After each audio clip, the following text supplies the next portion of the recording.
this term contains del x phi square, del y phi square, and del z phi square. So therefore, the partial derivative with respect to del z phi will throw up twice del z phi, which will, the twice factor will cancel with the half factor outside, and then there is another del z which is outside, so it will convert it into a del 2 phi del z square.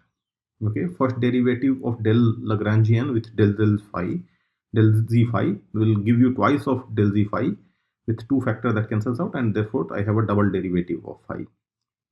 Similarly for y, I will get a double derivative of phi with respect to y, and for from x, again I will get a double derivative of phi from x. So remember, there are three terms: del x phi square, del y phi square, del z phi square, and the operations these, the spatial operations give you the double derivative terms. All of them will come up with a minus sign because there is a minus sign outside, and all of them will come with a factor ch square. So all these things came with a factor ch square, and this also had a factor ch square. So what I can do, I can throw away all the ch squares on the right hand side, and it will become 0 to the zeros side. So I can just write the operational part, which are just made from the phi's and their derivatives. So from the first term, I am getting the double derivative with respect to double derivative with respect to ct with a positive sign, and then the three terms which are double derivative with respect to spatial coordinates, which come with a negative signs. And lastly, I would have a plus m square c square phi h square. The plus sign came from the two minuses, and ch square I have thrown outside. This was a 2 phi, and this 2 and this 2 cancelled out each other. Okay, so ultimately you see that irrespective of the overall constants here, overall constants in equations of motions do not matter. They do matter at the level of getting the conjugate momenta, as we will see, but at the equations of motion level, overall constant do not matter. And indeed, from the Lagrangian which we started with, we end up getting the Klein-Gordon equation, and that is what we were looking for.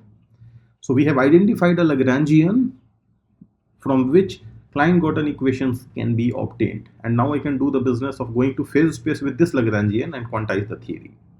I have not told how did I get this Lagrangian, I just told that it is the Lagrangian which does the job for us. So in this course, we are not going to discuss about how to obtain a valid and good Lagrangians for theory, but you can pay attention to the fact that the Lagrangian which I have written, you can see that c and h bar square over here and here are fundamental constants. This operation here, del t phi square with a minus sign, del x phi square, del y phi square, del z phi square, together, remember, this is an invariant operator, invariant action on phi. mc square phi square h square is also invariant object. So it so happens that the whole Lagrangian is also invariant under Lorentz transformations. So therefore, in order to get a relativistic theory of phi fields, we should write a Lagrangian which is compatible with the symmetries which we are seeking for, namely the Lorentz transformation. So in this Lagrangian, I have just made certain that I write down the Lagrangian which is consistent with the Lorentz symmetries. Is this the only Lagrangian which is consistent with the Lorentz symmetries? It is not. There are other many, infinitely many Lagrangians. This in some sense, is a simple most Lagrangian which you could obtain. There are other complicated Lagrangians, but they would be talking about quantizations or Lagrangians or equations of motion for all other complicated fields. Here, the Klein-Gordon equation in some sense is depicting the motion of a quantum particle which is relativistic. It is a free particle. There is no potential in this game. So only the mass and the derivatives, which are the kinetic terms, are appearing. No potential is appearing. So in that sense, it is trying to depict the dynamics of a simple enough system, most simple system as you can visualize. Therefore, the Lagrangian which is there is also most simple, relativistically compatible Lagrangian. Okay, so the philosophy is typically to write down a Lagrangian which is consistent with the symmetries, and then look for various orders of complexities. Since we are looking for simple enough systems to be described with, I have written a Lagrangian which is simple most in that setting. Okay, fine. So given that the Lagrangian is known to us now, which gives rise to the equations of motion, now it is the time to go to the phase space of this Lagrangian and try to obtain the Hamiltonian and try to quantize the system. All right. So in order to go to the phase space, what we have to do, we have to take one of the derivatives and trade it with the momenta. So typically the time derivative is traded. So we are going to trade with del 0 phi. Time derivative is just scale with c, such that del of phi upon del ct we will do. So therefore this time the conjugate momenta will be defined like this. I am trying to trade off del 0 phi with pi. Okay, previously we used to trade off del t of q with p. So the same game is there up to relativistic version. There is a c, and that's what I'm going to trade for. So first I obtain the conjugate momenta corresponding to phi, which will be identified as del L of del 0 phi. So again, in the Lagrangian density, we will search for where is del 0 phi. So remember here, this term 1 over c square del t phi square can also be written as del 0 phi whole square. And when I take the derivative with respect to del 0 phi, this term will only come into the picture, and its derivative will give me twice of del 0 phi. And outside there is a minus ch square, and inside there is a minus, overall a plus sign.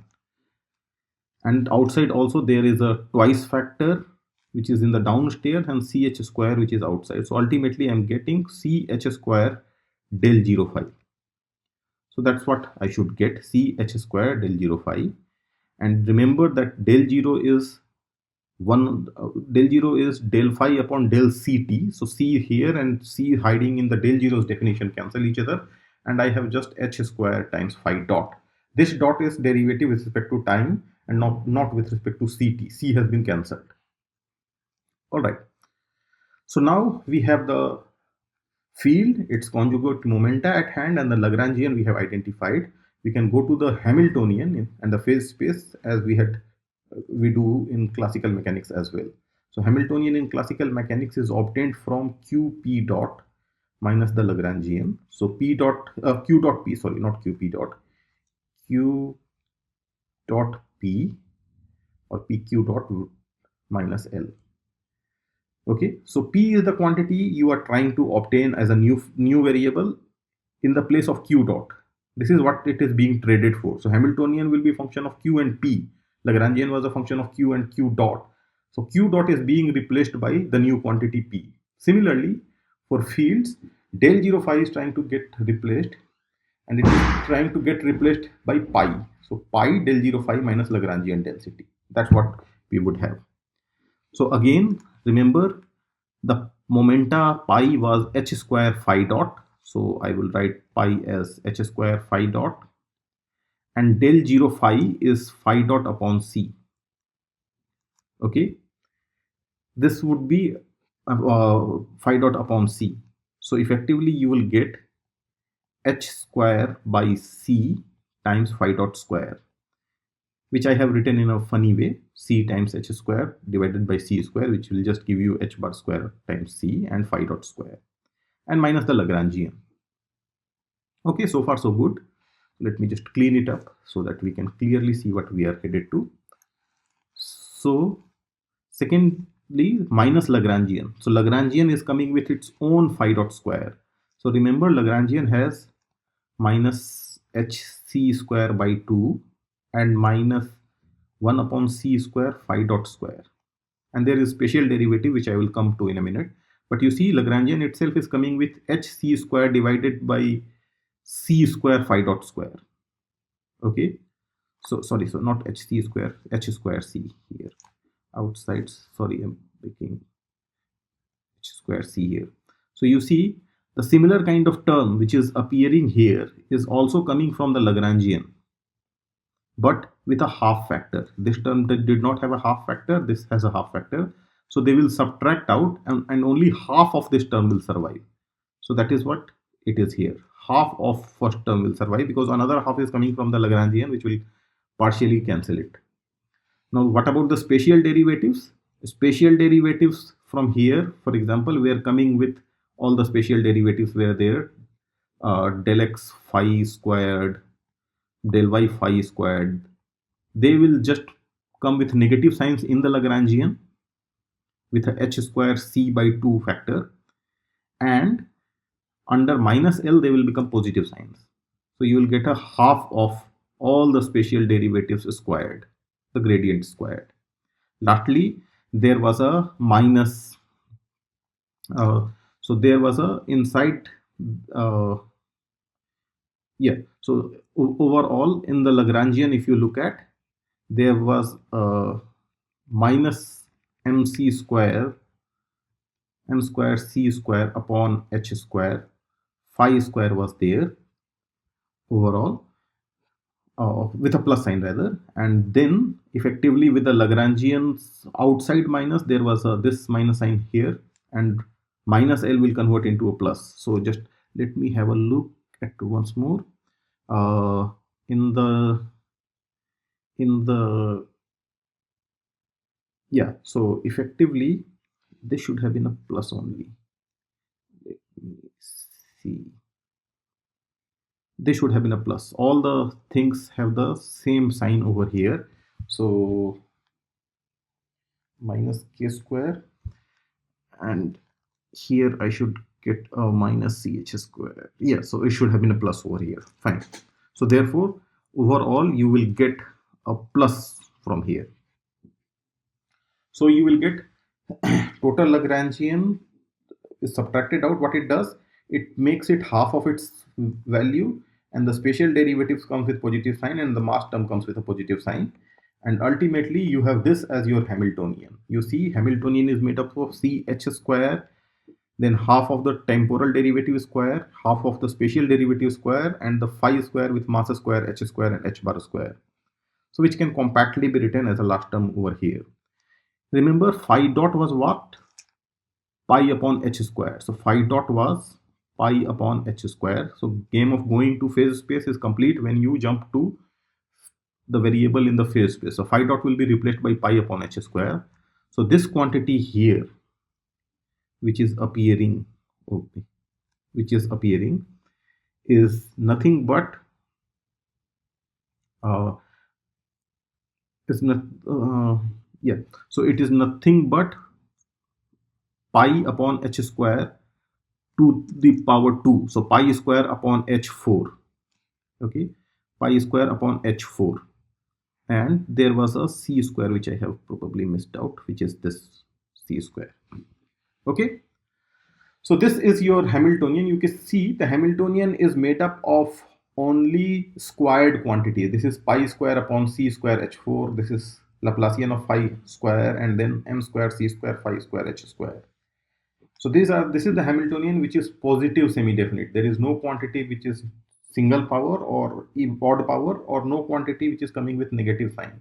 So ultimately your Hamiltonian therefore is a positive definite quantity, at least at the classical level. What it does at the quantum level, we will see in a minute. Hopefully this will remain so, because at the quantum level, just like q and p were converted into operators which were Hermitian, pi and phi and its derivatives can also be converted into Hermitian operators, and square of Hermitian operators gives you positive eigenvalues. Okay, so squared Hermitian operators have positive eigenvalues. So none of these quantities are supposed to be negative. So that's why by going to quantum level, at least we have solved the problem of negative energy in some sense. Hamiltonian has become positive definite quantity. Let us go and see if at the quantum level we are able to see the same thing in more realistic sense. Realistic sense in the dealing with when we operatorize it, whether this retains the structure or not. Okay, so let us first rewrite the Hamiltonian in order to see it neatly. That Hamiltonian is this hc square h bar by c times h bar square upon 2, and then there will be 1 over c square pi square upon h to the power 4, and gradient of phi squared plus m square c square upon h bar square phi square. That would be the structure which we will get. Okay, so now let us go back and try to operatorize that. As far as we have discussed, everything looks consistent until the classical advent, because You see, all these quantities are positive semi-definite. We want to see if something similar kind of thing remains true at the quantum level as well or not. Then at least Hamiltonian's energy remaining positive condition would be obtained, and then we will see whether we are stuck with the same problems or not. So let us go ahead.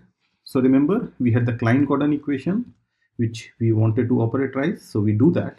We make the phi's appearing in the Klein-Gordon equations as space-time dependent operators. So phi is a function of x and t. That means at each x and t, I would have some operator which will satisfy this equation. Since I have an operator at all positions, and I know any function of position can be done a Fourier transform with respect to momentum k's, which is to say, if I know a function fx, I can obtain it from superposition of e to the power ikx with weight factor fk. So you see the integration is over dk, and e to the power ikx I put, and then f of k is the weightage. Which k modes comes with how much weightage is decided by fk, and together they constitute f of x. Similarly, the same thing will be happening for phi x of t, where phi is a function of x and t both. Out of that, the x part I am trying to expand in the plane wave basis, e to the power ikx, and weight factor phi of k comma t, because phi is also left hand side the position space time dependent is. Out of that position part, I am doing a transaction with respect to the plane waves and integrating over the k modes. So therefore, the spatial part, the space dependency, x dependency, is captured by e to the power ikx integrated over all possible k's, and the time dependency is captured by this phi k of t.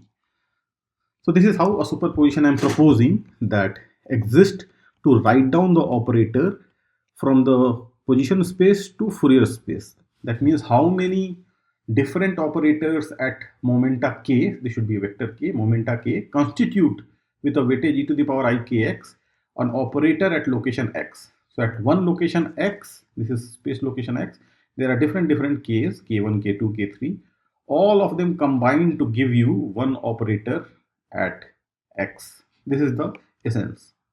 So position operator at a position is a superposition of positions at different wavelengths, different momenta, and sum over with the plane wave weightage. Okay, if that is the case, then I should do the Laplacian and the time derivative which appears in this box operator. Okay, so remember, when I do the Laplacian hides three double derivatives in it. Double derivative with respect to x, double derivative with respect to y, and double derivative with respect to z. So for instance, let us say if I act upon the double derivative of with respect to x on phi, the double derivative will search for x dependency. X dependency is only in the exponential. So therefore, the exponential function will undergo the double derivative with respect to x, and you will get a minus kx square. Minus because iota will come down twice under double derivative, and you will get a minus kx square. Similarly, when I do the double derivative with respect to y, you will get a minus ky square and the exponential function back. The whole thing will be back to itself with addition of minus kx square for the double derivative of with respect to x, or minus ky square if you have a double derivative with respect to y, or minus kz square if you are taking the double derivative with respect to z. And when you add them all together, you will get a minus of kx square, minus of ky square, minus of kz square, which is equivalent to minus of the vector k mod square, meaning the magnitude of the vector k square with a negative sign will appear, and the whole function will come back to itself. Okay, so under the Laplacian action, only the exponential part is hit upon, and therefore you earn a minus k square inside the integral. Similarly, this box operator hides a double derivative with respect to time as well. So time part is only present in the phi of kt. There is no time dependence in exponential, neither in k's. So therefore, the double derivative with respect to time will only hit this part, del 2 phi upon del t square. And remember, the definition of box was minus 1 over c square del 2 upon del t square and plus Laplacian. So this Laplacian will give you minus k square. This double derivative of with respect to time you give you del 2 phi upon del t square, or phi double dot square with a minus sign, and this will give you a minus m square c square h square. So ultimately, if you write down the whole thing in expanded basis, you will get, so Let me open it up. You will get ultimately with a minus sign integration of d3k and phi of k, integration of d3k, sorry, phi of k double dot coming from the double derivative of phi with respect to time, plus k square, which is kx square plus ky square plus kz square, plus m square c square upon h square, and this both the terms are coming with phi k, and then e to the power I k dot x is equal to 0. So the Klein-Gordon equation, when opened up in the Fourier basis, becomes this equation. Of course, again, if this equation has to be holding, it has to hold true, then since e to the power ikx cannot take value 0, under integration you want this to become 0 for all possible phi k's which you can think about. This can only happen if your, again, the integrand's first fraction goes to 0. That is to say, phi double dot plus k square c square. So actually you will get a k square c square here and m to the power c4. Why you will get? Because the box operator had a 1 over c square as well, if you remember. I wanted a 1 over c square. That c square, if I take away from here, actually it was c square like this, which I multiplied throughout the equation. On the right hand side, since it is 0, I can multiply with c square. You can work it out, you will get that. So ultimately you will get phi double dot plus k square c square plus m square c to the power 4 upon h square, and then together multiplying the phi k of t. And all of these things are operators, let us say. Okay. So now you see you have an equation like phi double dot plus something times phi. Let us call that something as a omega k square. Omega k square is this combination. You see this combination is just made from real number k, real number c, m, c, h bar, everything is real number. So this is just a real number. So you have an equation like some operators double dot plus omega k square, and that operator is equal to 0. Compare it with the harmonic oscillator operator equation, x double dot plus omega square x operator was supposed to be 0. So therefore the phi k's, here should be a label k, let me write it down. The phi k's, the phi k which are appearing here, I'm calling it a subscript k because I don't want to write phi comma k and t all the time. So this is same as phi k. Either you write it in expanded version like phi k comma t or just phi subscript k. So you see these things which are appearing over here, they satisfy an operator equation which is exactly like harmonic oscillator equation, operator equation. Okay, and from there these operators, you know, you have to just combine them with plane waves to get the operator in position space. So we are after a position of space operator. The trick we played that we will write down first in momentum space operator, and those momentum space operators combined together with plane waves generate for me the physical space operator phi x of t. And crucial thing about this is that this phi k of t, these new set of operators in momentum space, behave as oscillators. So each phi k of t, when I tried this, I demanded that this equation should be true for all k. Here also I demanded this equation, the integrand of this should vanish for all k's. So it looks like all of the phi kt's together generate phi of x of comma t, but also this all of phi k of t satisfy harmonic oscillator equations. So therefore the real field which we are looking after is a peculiar combination of harmonic oscillators times some plane wave and integration over the frequency of all the oscillators summed over. Meaning d3k is, you can think of it different oscillators being summed over with weight factor e to the power ikx. So therefore the field which we are really wanting to learn about, the quantum field, is a set of oscillators in momentum space. It is not that in real space there are tiny oscillators. Do not confuse it with that analogy. Typically sometimes you will hear that field is like oscillators. They are oscillators in momentum space, in an adjoint space of x. These operators live, which we do not have ready access to, but we know together they combine in a particular fashion to generate an operator at location xt.